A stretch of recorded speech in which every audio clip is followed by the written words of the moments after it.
वंदे मातरम कर्मचारी साथियों, जैसा कि आपको पता है एसएनए पे बिल एलोकेशन और बिल बनाने का काम शुरू हो चुका है।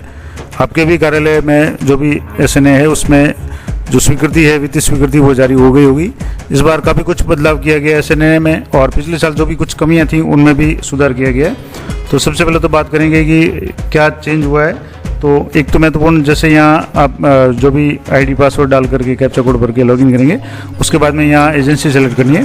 तो यहाँ सबसे पहले आप लॉगिन करते ही आपके सामने एजेंसी का नाम, अकाउंट नंबर, आईएफएससी कोड और लिमिट आ जाएगी। जैसे इसमें लिमिट है वो यहाँ शो हो रही है, 2,11,000 की जो लिमिट है। इसके बाद में एक्शन में आप हिस्ट्री देखेंगे। तो हिस्ट्री पे जैसे आप क्लिक करेंगे तो यहाँ हिस्ट्री में जैसे क्लिक करेंगे तो एक ही इसमें एंट्री आ रही है। इसका मतलब एक बार ही इसमें सेंक्शन हुई है। अब ये तो हो गया सेंक्शन की बात की, लिमिट सेंक्शन हुई है नहीं हुई, लिमिट जारी हुई नहीं हुई। अब इसके बाद में जैसे आप होम पे आएंगे तो उसके बाद में आपको चेक करना है कि किस किस मद में कितना आवंटन हुआ है। ये पिछली बार थोड़ा सा कन्फ्यूजन था और स्पष्ट तरीके से नहीं था, इसलिए कई लोगों ने जो कंपोनेंट वाइज जो बिल या लिमिट थी उसको क्रॉस भी किया था और कई समस्याएं आई थी। तो इस बार आपको चेक करना है कि कंपोनेंट वाइज क्या लिमिट जारी की गई है।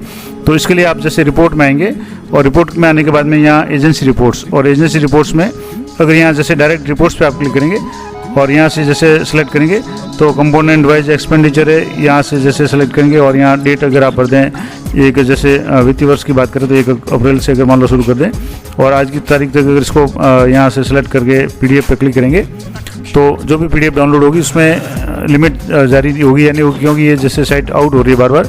तो इसमें एक प्रॉब्लम ये हो सकती है कि साइट बार बार आउट भी हो सकती है। दूसरा, इसको मैं दोबारा आपको लॉगिन करके बता देता हूँ। ये जो है वैसे आउट हो गई, इसको दोबारा मैं लॉगिन करके आपको बताऊँगा। लेकिन जो समस्या आ रही थी कि वो मैं आपको बताता हूँ कि जो लिमिट है उसको आप कैसे चेक करेंगे। तो मैं एक बार दोबारा इसको वापस लॉगिन करके आपको बताता हूँ किस तरीके से आपको वापस दोबारा लॉगिन करना है। तो जैसे मैं आपको बता रहा था, यहाँ से वेंडर इसमें जाएंगे तो सीधे यहाँ एजेंसी रिपोर्ट पे आप क्लिक करेंगे तो हो सकता है साइट ये आउट हो जाए। तो आपको यहाँ क्लिक नहीं करके आइए वेंडर रिपोर्ट्स, इस पर आपको क्लिक करना है। यहाँ आइए वेंडर रिपोर्ट्स पर क्लिक करेंगे तो यहाँ सेम वेंडर जो रिपोर्ट्स का ऑप्शन आएगा। इसमें vendor rejected report, vendor pending report, limit expiry report, fund allocation and expenditure report और फर्म वाइज रिपोर्ट। तो यहाँ आपको fund allocation and expenditure report, इस पर क्लिक करना है और यहाँ से डेट सेलेक्ट करनी है। जैसे 1 अप्रैल कर दें यहाँ से।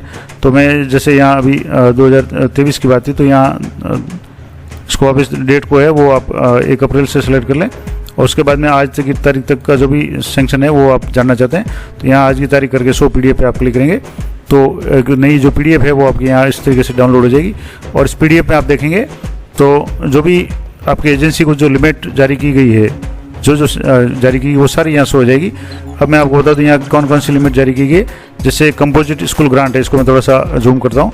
तो कंपोजिट स्कूल ग्रांट है उसके लिए जो भी बजट एड है वो दिया हुआ है, 75,000 राशि हुई है। इसके अलावा जो ब्लॉक अमाउंट है वो 2,775 रुपये इसमें आ रहा है, यानी जो इसका जो बिल है वो बन गया है वो यहाँ शो हो रहा है। इसके अलावा इसकी जो वैलिड डेट है वो 31/3/2024 तक है। सभी की जो भी डेट है वो 31/3/2024 तक है। इसका मतलब यहाँ तक इसको खर्च करना है। इसके बाद में कंपोजिट स्कूल ग्रांट के बाद में कंपोजिट स्कूल ग्रांट एलिमेंट्री है, उसके लिए 50,000 की स्वीकृति है। Fund and for safety and security, ये इसमें 2 है, इसमें 2,000 की है।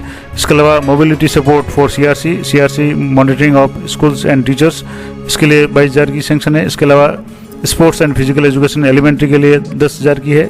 Sports and physical education up to highest class 12th, इसके लिए 25,000 की जो अमाउंट है वो अलॉटमेंट जारी की गई है।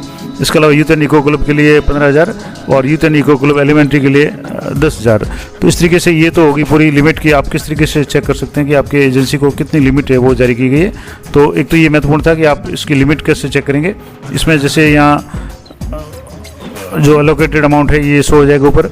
इसके अलावा अनस्पेंट अमाउंट कितना है और ब्लॉक अमाउंट कितना है, यानी जैसे अभी आज 2 बिल बनाए थे तो उस बिल का जो अमाउंट है वो यहाँ शो हो रहा है और ये टोटल अमाउंट है, इसमें से ये माइनस हो गया। तो ये इस तरीके से आप चेक कर सकते हैं कि आपके एजेंसी को, आपके कार्यालय को कितना हुआ है और सब कंपोनेंट वाइज इसमें दिया हुआ है। तो सबसे महत्वपूर्ण ये अच्छी बात यह है कि जैसे ही आप इसमें से खर्च करेंगे, जैसे यहाँ जो भी अमाउंट था 75,000 था, इसमें से जैसे 2,775 रुपये खर्च हुए हैं, तो धीरे धीरे जैसे जैसे खर्च करेंगे उसमें से अमाउंट कम होता जाएगा और एक जो पूरा इसका बजट जब पूरा हो जाएगा तब आपके इसमें बिल एलोकेट होना बंद हो जाएगा या उसको फॉरवर्ड नहीं कर पाएंगे।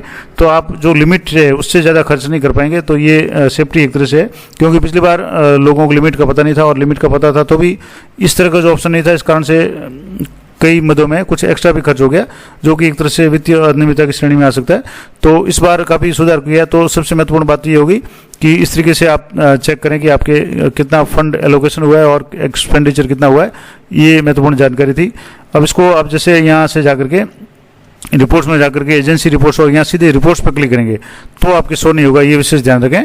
इसके लिए आपको क्या करना पड़ेगा, तो यहाँ एजेंसी रिपोर्ट्स में जाने के बाद में यहाँ नीचे स्क्रॉल करेंगे तो आइए वेंडर रिपोर्ट्स, और आइए वेंडर रिपोर्ट्स में आप क्लिक करेंगे तो यहाँ जो 4-5 प्रकार की रिपोर्ट दिखेगी, उसमें से जैसे मैंने आपको बताया कि यहाँ से जैसे सेलेक्ट करेंगे ये 5 रिपोर्ट, इसमें से fund allocation and expenditure report, इस पर आपको क्लिक करना है और उसके बाद में आपको सेलेक्ट करना है जो वित्तीय वर्ष है।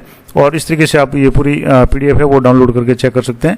जैसे जैसे अमाउंट आप खर्च करते जाएंगे, यहाँ से ब्लॉक अमाउंट पे राशि शो हो जाएगी, अलॉटमेंट पे है, एक्सपेंडिचर में यहाँ आ जाएगी जब बिल पास हो जाएगा, और वैलिड डेट यहाँ शो हो रही है। तो ये महत्वपूर्ण जानकारी थी। ओवरऑल हिसाब देखना चाहें तो जितना बजट एलोकेट हुआ था उसमें से अनस्पेंड कितना है और ब्लॉक अमाउंट कितना है, ये भी यहाँ शो हो जाएगा।